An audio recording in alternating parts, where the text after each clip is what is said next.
Welcome to the Karen Kenney Show.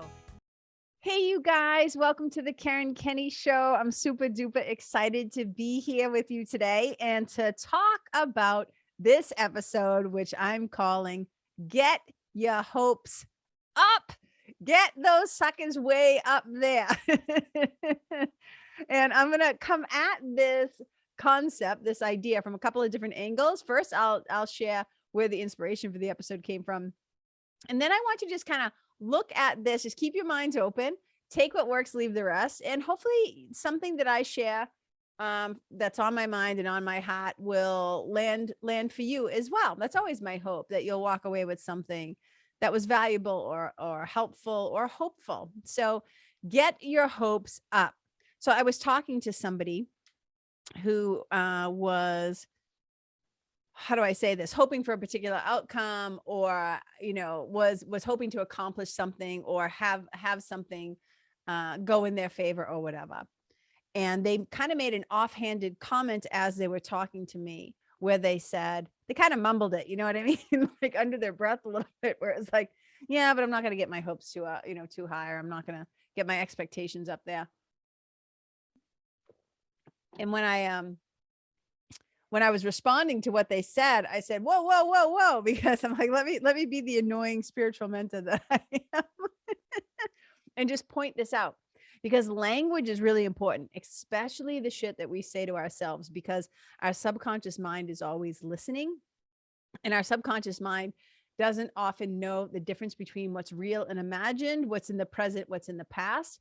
So the things that we say, like Matt is, it's like, I'm like, we're always listening. I'm like, by we, I mean me, like us, parts of our mind are always listening. So we have to be wicked careful and wicked intentional with our words.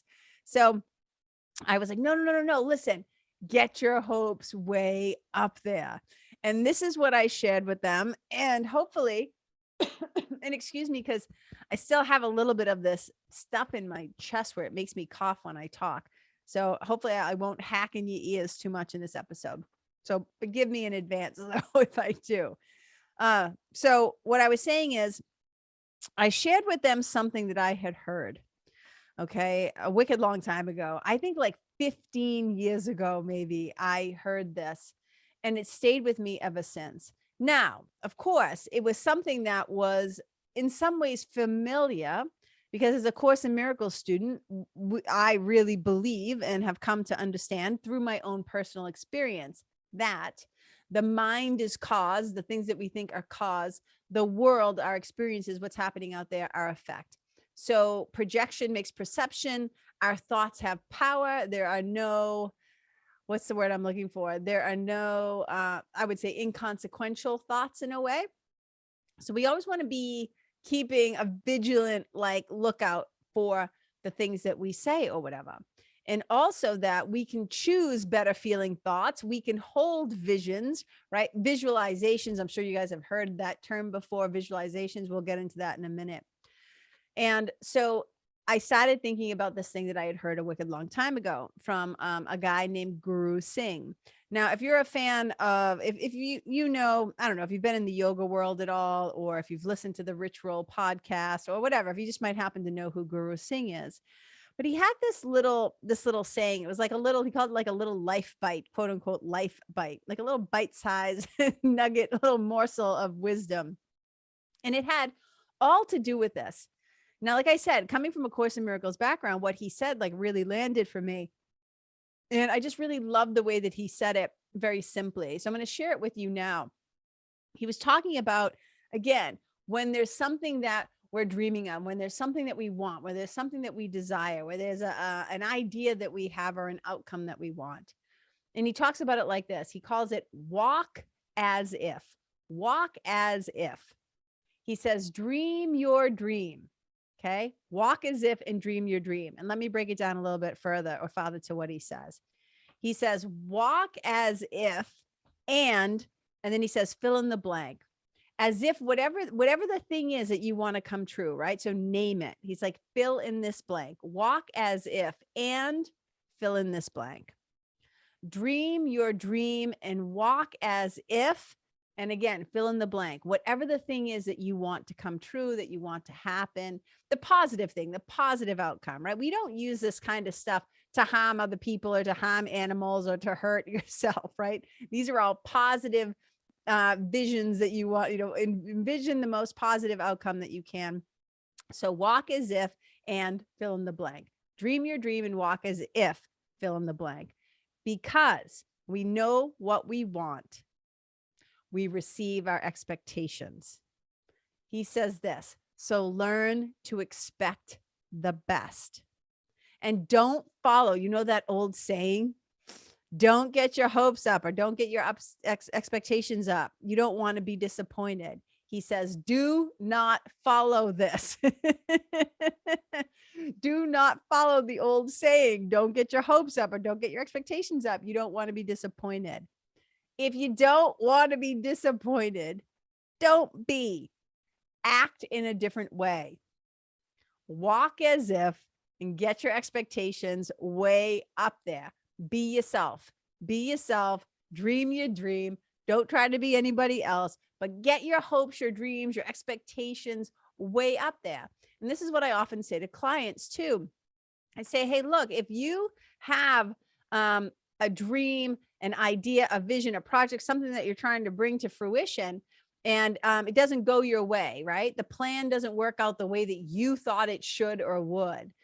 You don't have to get disappointed. Of course, you're not a robot. Feel your feelings. However, trust that, I always say, trust that something better is right around the corner.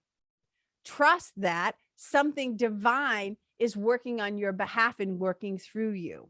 If you don't want to be disappointed, choose a better feeling thought. Choose a better thought. Take your attention, move it away from I'm disappointed and turn it into the new direction. I'm human, right? I'm human. So I still sometimes, right, if I was excited about something or hoping for something and it doesn't happen or whatever, I take the moment to allow myself to feel the feeling because I don't want to suck it up and stuff it down anymore. That's old patterns, old behaviors that don't serve me anymore. So I don't pour pink paint over things. I don't pretend like there's not that moment where I'm like, oh man. But then I choose a better feeling thought. I turn my attention and I trust. Here's the key thing. I trust that something greater than me and smarter than me is at work on not only my behalf, but on behalf of everybody that's involved for the best. That's how I like to think of it.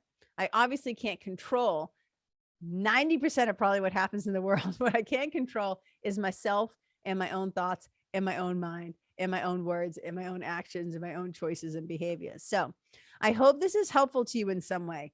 Dream your dream, walk as if, get your hopes way up there, like wicked high up there. And then if things take a plot twist, right? If things pivot unexpectedly, have your moment if you need it, turn your attention, choose a better feeling thought, and choose not to be disappointed. Act in a different way. It's so incredibly powerful and incredibly simple. However, not all people will take this information and put it into practice because we like to sit in the shitty diaper, as I call it. We like to throw pity parties. We like to feel sorry for ourselves. We like to whatever. It's like I said, I'm not saying we don't have a real like human moment where we feel our things. We just don't build altars to the suffering and sit there worshiping it, right? So I thought this was really helpful. And I just love the way that he said it. Don't believe the old saying of don't get your hopes up. I'm like, get them way high up. Get them way high up and envision that outcome, that result that you want, because there's power in it. So you may or may not have heard of a guy named William Arthur Ward. So William Arthur Ward was a motivational writer. He was born in 1921. He died in 1994. And he's been quoted like a gazillion times. He has a lot of famous quotes. But one of the things that he said is this. He said, if you can imagine it, you can achieve it. If you dream it, you can become it. Let me say this one more time. If you can imagine it, you can achieve it. If you dream it, you can become it. Now, I know this kind of simple motivational phrase can just be like, oh, such a toss away, like whatever, it's bullshit. It's a bunch of what's the word I'm looking for? You don't know, right? You don't know my situation, KK. You don't understand why this isn't true, blah, blah, blah. We have a lot of ways that we try to take ourselves out at the knees. However, something that's really powerful about this is what he's talking about is if you can imagine it, if you can dream it, if you let your mind go into that place of visualization, imagination, creativity, powerful shit can happen. Right? We're gonna talk about this a little bit because there is a science behind visualization. You have probably heard about elite athletes, professional athletes, who before they get on the basketball court, or before they take a swing of the golf club, or before they swing the bat, or throw the ball, or do the take the ski jump, all the thousands of ways that they perform, they go into their mind and they use visualization in an incredibly effective way. And what it is it's partly being able to take them from where they are right now to where they want to be. And they visualize the process. They visualize where they are and the outcome that they want to have, the result that they want to have. And the mental imagery, the mental picture, right? The thing that they visualize, the movie that they play in their mind is a really powerful component of helping them to achieve that outcome or the success or the gold medal or whatever it is, the win, right? That they want, or the record breaking time or whatever. It's really powerful. And you can use your thoughts, right, to create certain outcomes. And we're going to talk a little bit more how to do this. So there's a practice that you can do. I'll share it with you guys at the end. I'll tell you where I learned about it, where I got it from. But here's the thing. Visualization, let's be really clear. So there's something that I say on, I've said it before in my newsletter. I say it on my website, in some of my sales copy, on a couple of my different pages. I've talked about it on the podcast before. And one of the things that I often say is, if you want the universe, if you want God or source or whatever you call it, right, to guide your steps and your actions, I always say you better be willing to move your own damn feet. So this isn't about just kind of daydreaming away and wishing and just imagining that, oh, $1 million is rolling into your bank account. There's more to it than that. It's not just sitting around and like crossing your fingers and hopeful wishing, right? It's not, it's not just about wishing something is going to happen. We want stuff that's kind of a little bit more practical. I'm a very practical teacher. I like things that are a little more grounded in reality. Even if we're thinking about future outcomes, I want something that feels substantial and that I can stand on. Okay. Now we know that a ton of famous people have also, I mean, by now you've probably seen the story. Jim Carrey, was it Oprah? I don't know. He was on one of those talk shows. I think it was Oprah back in the day. And he pulled out that check. I think he had written himself a check for like $10 million or something like that. And he said he carried it around in his wallet. He saw that sucker. He thought about that sucker. He visualized getting that money, right? He carried that check. He wrote that check out to himself, kept it in his wallet until it came true. And I think it's really a powerful thing. And even myself, I remember, like, I think Oprah came on the scene in 1986 when I was a senior in high school. And I thought about meeting her. I thought about being on her show. I thought about having my book one day being like an Oprah book club pick. I thought about it. It was one of those things that, call it whatever you want to call it, on your bucket list, or, one of my dreams. It was a dream of mine. So when I got to meet her a few years ago, I was like, oh my God, it's like I conjured her. I willed her. I manifested Oprah. You know what I'm saying? Meaning the opportunity, because I visualized it so many times in my head. So I've seen this stuff at work in my own life, right? And so there are different ways to approach this. There's guided imagery, like in hypnotism, when as a certified hypnotist now, one of the things that we use in our work with people are what we call scripts. And scripts are when we write out basically this relaxation, this journey, this changing of subconscious programming. It's incredibly powerful. It's called scripts. And so elite athletes have used things like visualizations, guided imagery, and scripting. And they do it for 1,000 different reasons. They do it to overcome fear. They do it to stimulate practicing, like doing the thing in their mind again and again and again. So it's not just about using their physical body, it's about using their mental muscles as well, to see themselves doing the thing, to imagine their body doing the thing. And there's been plenty of Olympic athletes have talked about that they use this as part of their training. It's a tool that people use to go after their goals and to go after their dreams. And it's pretty cool. And so I'm going to read a little snippet of something. It says, sports psychologists say that visualization is effective for improving athletic performance, creative thinking, and strength. It has a ton of benefits, you guys, doing this kind of imagery and visualization. Some of the benefits are you improve your courage, you improve your resilience, you improve your memory, your confidence, your focus, your concentration, your energy regulation, being able to keep yourself from getting anxious or scared or whatever. It also helps to improve your recall of things in your head. And obviously it can definitely boost your performance in a bunch of different ways, not just athletically, but any kind of job and stuff that you have. So it's also been proven that research suggests that visualizing things, it can spark what they call psychological flow. And flow, as you may know, is associated with the state of peak performance. When you're in the flow, things just kind of, think about the word. The word actually describes the thing, right? You're in that flow, whether it's a motion of the body or motion of the mind, like what's happening in the mind. Like when, for me as a writer, I can always just say, when I'm in the flow as a writer, the world disappears, time disappears. I don't even think about food, being hungry. Like eventually my bladder will let me know, like it's time to take a break, or like I'll have to be like, oh, I got to stand up. But when I'm in that flow of writing and that energetics of, I call it like the fearless flow, when I'm in that, man, there is nothing like it.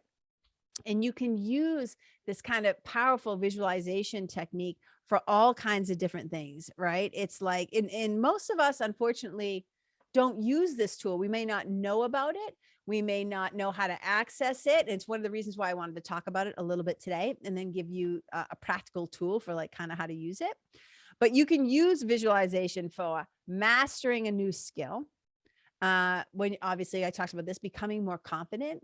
You know, when you're trying to go after a goal and you're like, oh, am I up to this task? I don't know if I can do it. You can use it for when you're scared or stressing out or freaking out about something, to calm yourself down. You can also use it when you're brainstorming, when you're trying to be creative or come up with plans or strategies or solutions or systems to things. And it definitely helps you to achieve goals that might otherwise seem out of your depth or out of your league, or just really difficult. When you start to practice first in your mind, it's really powerful. So when I read this, and I learned about this before, even before becoming a hypnotist, because I've been interested in brain science for like a really long time, and subconscious reprogramming and all the different things. And here's the thing that we know about the brain, which is so incredible. I'll never forget when I first heard this. I literally just sat there, I think with my mouth open, looking a little stupid, like I was catching flies, as they say, because I was like, wait, what? Oh my God, this is incredible. And it's totally fascinating. But did you know that the mind, your brain, your mind cannot tell the difference? It cannot tell the difference. It cannot distinguish between imagination and reality. Let's just like let that land for a second. Your mind can't distinguish between imagination, what's not real, right, and reality. This is why the subconscious mind is so powerful. But stay with me. So think about this. When you have a thought, right, it triggers, it starts this process. It releases like this chemical cocktail of like neurochemicals up in your brain. And whether you're thinking about the future, you're thinking about the past, you're thinking about the present moment, your brain gets stimulated in the same way. Whether you're physically doing it and it's real and it's happening in real time, like you're performing an action or doing something with your body, or you're simply visualizing it in your brain, like with your mind's eye, doesn't know the difference. How amazing is that? So your body and brain perceive The things that you worry about, the things that you think about and stress about, that shit that keeps you up at night at 3 a.m. that you're running over and over and over and over again in your mind. And you wonder why your heart is racing, and you wonder why your like throat is dry, and you wonder why you're grinding your teeth and clenching your jaw, right? Because your body and your brain perceive things as being real in the present moment. So if you are thinking about, so today I was doing this, right? I did this, one of these exercises where I was visualizing a positive outcome of something that I wanted. And I was thinking about my book, and I was thinking about finally finishing the book and imagining it in my head. And I was thinking about sitting down to write, and I was thinking about typing the end, right? I was thinking about all these things, and then how it felt to finally be complete, and then getting it out into the world, right? So I'm not going to bore you guys with the whole shebang, but as I was excuse me, as I was thinking about all this, I could feel my body, my inner state start to shift. I literally could feel my eyes were closed, right, while I was doing this. And I felt my mouth smile. I felt my energy lift up and get lighter. I felt myself start to get excited. And I was like, all I'm doing is using the screen of my mind, right? I was using my mind as like a movie theater or a drive-in, like up on the big screen. And I was visualizing and seeing it, but I was bringing in, this is the important part, I was bringing in the sensory stuff. So what was I seeing? What was I smelling? What was I feeling? What was I hearing? Like what was going on around me? Were there colors, right? And I was really letting my whole sensory thing, because that is the realm of the subconscious, the imagination, creativity, right? So when we start to practice these things in our head, even though we might be dreaming of an upcoming goal, or even a goal that might be, farther along in the future or whatever, the neurochemicals in the brain that get stimulated, this is why it's so important and exciting. And this is the advantage that athletes have sometimes, is that when they do visualization and they do scripts and stuff like that, is those neurochemicals in your brain, they don't just stop in the brain, they go down and they start to affect your ability to plan. They affect your ability to pay attention and focus. They affect your motor control, right? All these things that eventually lead you into action that can work in your favor to help provoke or provide a desirable outcome. Because this is what we know about the brain. You've heard this. I'm sure you've heard this if you've listened to any kind of neuroscience or brain stuff. They say that the neurons, the neurons in your brain, the ones that fire together, they wire together. They start to become, I call it becoming friends, right? If you're watching this right now, you can see me, but if you're not, I'm bringing my two hands together and I'm like sliding my fingers together, like my hands are going to hold hands, right? They become pals. So this process of kind of imagining what you want to happen in the future, it starts to create these neural pathways. Think about that. It starts to create these neural pathways and these neural networks in your brain, in your big old noggin. And then these help you to form new beliefs, a new identity, creating new habits, taking new actions, establishing new perspectives of what's possible. I mean, you guys, it's so unbelievable. You can start to view yourself differently. You can start to view what's possible. This is like what I call being miracle minded. It starts to help you to not only think in new ways, perceive in new ways, but to act in new ways. It's so incredibly powerful, you guys. So this is why we don't want to squash those little dreams. This is why I say, get your hopes up, get your hopes way up. Start to think about it. Start to visualize it. Start to make it a part, because your brain responds. Your subconscious mind responds. And this can determine things, because what you believe, what you think, the stories you tell, the projections that you have, you put out onto the world. The world is simply, as A Course in Miracles says, an outward picture of an inward condition. So we want our inward condition to be in our favor, to dream those dreams, to visualize, to use that powerful like movie screen in your mind, to not just sit there and like hope and wish, and have nothing. You have to be proactive. If you want the divine to guide your steps, you got to move your feet. You got to play a proactive role in the whole thing. So I learned about this process that gets used. And let me find their name, because I always like to give credit where credit is due.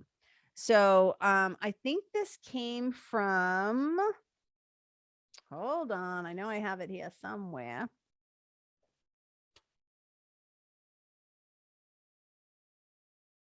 Okay, so this was something, it's called WOOP, WOOP, WOOP. And it was scientifically validated. It's a scientifically validated technique based on research from professors from NYU. Okay, and their names are Gabrielle Oettingen and Peter Gallwitzer. So what this does is it uses what they're calling like a psychological principle of what's called mental contrasting. And what it does is it imagine yourself completing a goal, but then also, this is an important part, you brainstorm a plan to deal with some inner obstacles that might come up. So it's not just like hoping and wishing and, oh, it'll work itself out, whatever, I don't have to do anything. This is about playing a proactive role in your brainstorming and in your imagining of you reaching your goal. So let me start with this. Here are some keys to the effective visualization and the effective imagery. First of all, you want to pick a goal that is like clear and measurable. That's wicked helpful. You want to be able to envision it in detail. Now, if you're somebody who has a hard time just kind of seeing things in your mind's eye, sometimes you can tell yourself a story of like what you'd like to see. So if you're like, well, I can't see it in my head, I don't see in pictures, that's not how my brain works. Maybe you can tell yourself a story of what you would like to see. Describe it to yourself. That might be helpful. Okay. Then you can write it. This is what we do as hypnotherapists, is we write a script and then we read it and record it. So you can take this idea, you can envision it. You want to engage all those senses, right? What are you seeing? What are you hearing? What are you smelling? Who's there? What's the environment like? What's the temperature like? Where are you? What are the colors like, right? The energy, just really envision it powerfully. And then you can write it as a script. And if you want to take it a step further, yeah, I think it's further. You want to take it a step further, you can actually record it and then listen back, because hearing things in your own voice sometimes is incredibly powerful. So I know that some professional athletes have done this, is they kind of script out, they write out their own visualization and then they record an audio and then they listen to it. And then what it does is it starts to really program the subconscious. It encodes it in your brain. It gets it in your mind. Okay, this is wicked powerful. And bringing in those multiple sensory things, right? Remember, it's like smelling, seeing, hearing, taste, touch. What's the energy like? What's the environment? Is it warm? Is it cool? Like all those things. What it does is that lights up different parts of your brain. And that can give you, they say, I'm not a neuroscientist, but they say it can give you better results. All right. So here's one of the things I want to say, this WOOP thing. Let's get to the WOOP. So this is what it stands for. It stands for wish, outcome, obstacle, and plan. Okay. This is from the NYU professors. Okay. Wish, outcome, obstacle, and plan. And so this is what you first want to do. Okay. You want to write down your wish. Okay. Here's the thing. I'll hold up this sheet that I discovered. It's called WOOP. You can see it, WOOP. So number one, you want to write down your wish. Okay. What is an important wish that you want to accomplish? But it should be challenging, but feasible. You want to be able to actually do it. Okay. Then you want to imagine the outcome. So what's the best result? What is the thing that you want it to happen? How will it make you feel? Okay. Think about that. Then identify the inner obstacle. What's some shit that might get in your way? What are some things that might prevent you from accomplishing this thing? And really try to just take a moment here for me, this is like foreseeing. Okay. This is the thing that I want. I can experience it. I can feel it. This is the outcome that I want, but I can imagine that here are some things that might get in my way. Then the P is develop a plan. This is the implementation and the setting of intentions. So as you imagine what the obstacle might be, this is when you say, well, when this happens, then I will do this. This will be the action that you take. So you develop the plan. This is when you're implementing and having intention. What's an effective action you can tackle that will help you to tackle the obstacle? So when this happens, then I will do this. So let me give you an example. Here's a wish of maybe like a kid in school. Okay. It's a wish that is specific. Okay. And can be accomplished in a certain time frame.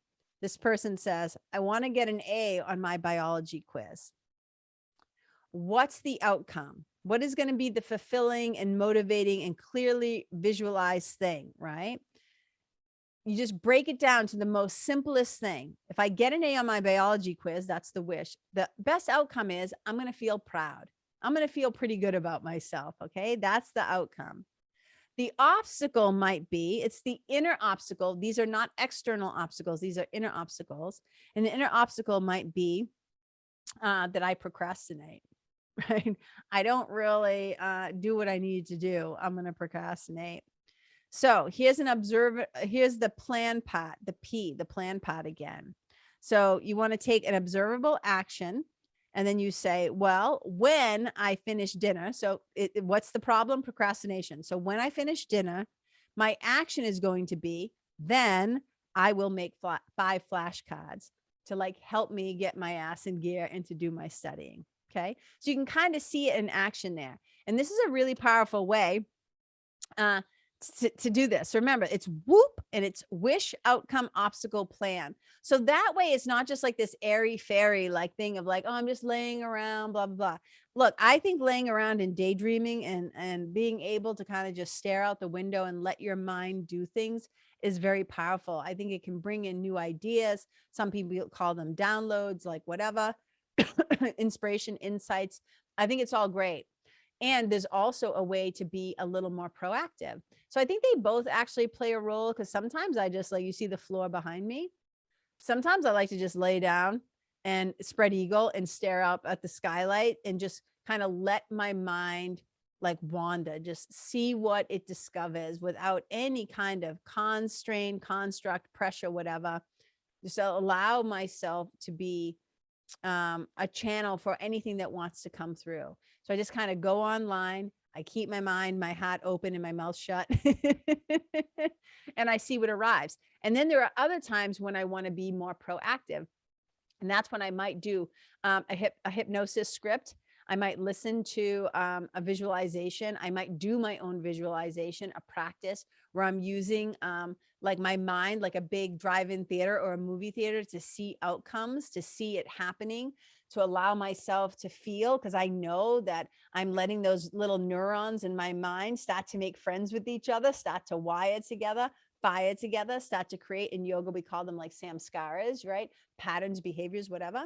So we start to create these neural networks that work in your favor. At least for me, I can speak for myself, where it feels like I'm moving in the direction of a powerful outcome. I always leave room for divine intervention. PS, by the way. That's the powerful part of get your expectations way up there. And then if it doesn't work out the way that you quote unquote thought, planned, wanted, remember that old song, hold on loosely, right? Hold on loosely, but don't let go. So don't let go of the dream, but hold on loosely to the fact that your plan is not the best plan, and something wiser than you, more loving than you, smarter than you, who has more omnipotent and wide-ranging vision, might be able to see a better outcome for you. There have been so many things in my life that I thought I wanted. And then afterwards, I just think with more age and wisdom and hindsight and better meaning making ability, I think, oh, Jesus Christ, thank God that didn't work out in my favor at the time, even though I may have been bummed for a little bit. I think like, oh, Lord have mercy. So I always leave room to change my mind, to pivot, or to have a plot twist happen. I love a good divine intervention. So you guys, I hope this has been helpful to you in some way. Number one, get your hopes way up there. Dream a dream, walk as if it's already happening. Okay. If shit doesn't work out the way that you were attached to or whatever, let go of that attachment. Trust that something better is trying to come through you, something that is more, not only in your favor, but everybody else's favor is trying to come through. So you don't have to stay disappointed and discouraged. You just have your moment and then choose a better feeling thought. Place your mind and attention on gratitude, on abundance, on what you already have. Like, go into the love space, make that distance, make that journey, that short distance from your head to your heart. Okay. And then here's the very practical things you can do with the WOOP. The WOOP, but you could also just do like visualization where you're scripting, where you're writing it out. You can whatever, or you can obviously hire somebody like me. I mean, that's the powerful thing about working with a certified hypnotist, especially with me and combining it. Well, that sounds kind of arrogant. I don't mean it like that. Well, especially with me. But what I mean is when you combine it with other powerful, practical, spiritual tools, it becomes even more effective, because we're working on multiple layers, but using hypnosis to reprogram the mind, to learn how to use pattern interrupts, right? All these different things. It's such powerful stuff. Spiritual work, brain science, subconscious reprogramming. That's all I'm saying. So there's all kinds of magic with that. So if that stuff, if you want to work with somebody together, right? That's what I do. Spiritual mentoring, spiritual hypno mentoring, all that stuff. And then there's also the Nest, my spiritual membership, mentorship, and community. That's more like a group coaching kind of a thing. So I hope this has been helpful, you guys. I hope you're walking away with something. Again, the WOOP is Wish, Outcome, Obstacle, Plan. And just know that miracles, A Course in Miracles is a lot, I'm paraphrasing, but I always say it like this: whenever there's a problem, solution is already on its way. The miracle is already happening. It's already on its way. And I really feel like if we can attune and align our minds for a positive outcome, for a loving outcome, so we can start to kind of get the mind and the body in that flow of being more miracle minded and more miracle ready, more miracle receptive. Oh, the field of possibility expands, man. That's all I want to say. So I love you guys. Thank you so much for listening. Wherever you go, right? May you lead with love. May you leave yourself, the people, the place, the animals, the environment better than how you found it. Wherever you go, may you be a blessing. Bye. Hey, you guys, thank you so much for tuning in to this episode of the Karen Kenney Show. I super duper appreciate your time, friendship, and support. And look, if something that I shared from my heart today somehow landed in yours, I'd love to hear about it. So please tag me on Facebook or Instagram or IG stories or wherever the cool kids are hanging out these days, and let me know what your favorite part was or what you found most helpful. You can find me over at Karen Kenney Live. That's Karen, KenneYlive. And if you're digging what I'm saying and you want to hear more, I'd be wicked grateful if you could go to iTunes and subscribe and leave a review, because you guys, that's how you'll help me to keep spreading the love. And if you can think of someone that could benefit from hearing this episode, please share it with them. I'd also love to stay connected with you. So if the feeling is mutual, please go to KarenKenney.com/freebie and download my free guide to building your spiritual team. Until next time, my brothers and sisters, keep living in the fearless flow. Know that I see you, I appreciate you, and I love you. And wherever you go, may you be a blessing.